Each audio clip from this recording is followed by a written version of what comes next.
এই বন্ধুরা, আমি গিয়েছিলাম আমাদের গ্রামের একটা মেলাতে। আর শীতের দিন ছিল, অনেক কুয়াশাও পড়ছিল।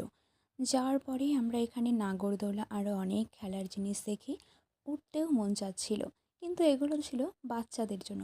আর নাগরদোলাটা কত উঁচু, আমি তো ভয়েই পেয়ে গেছিলাম যে এটাতে উঠলে পড়ে গেলে কি হবে। তারপর আমি হাঁটতে হাঁটতে এগোই, আর আমাকে ভিডিও করে দিচ্ছিল আমার কাকু। এখানে দেখো, এই বাচ্চাটা এই খেলনাটার উপর উঠে কান্না করছিল। ওর মা বাবা ওকে টিকিট কেটে দিয়েছিল, আর ও উঠতেই ভয় পাচ্ছিল। তারপর আমার ভাই এখানে গুলি মারছিল, বেলুন ফাটাচ্ছিল। আর আমি খেলতে যাই বল। আর আমি বল খেলে কিছুই জিততে পারিনি। এখানে দেখো, নাম্বার আছে অনেকগুলো। তুমি যদি কোনো একটা নাম্বারে বল ফেলতে পারো তাহলে তুমি গিফট পাবে, কিন্তু আমি কিছুই পাইনি। ভাই বায়না করছিল ঘড়ি কিনবে, কিন্তু ওর ঘড়ি পছন্দই হলো না। আমরা তারপর খাওয়া দাওয়া করি এবং কিছুক্ষণ অনুষ্ঠান দেখার পর আবার বাড়ি চলে আসি। রাস্তায় এত কুয়াশা, আর দেখো বাইকে আসার পথে খুব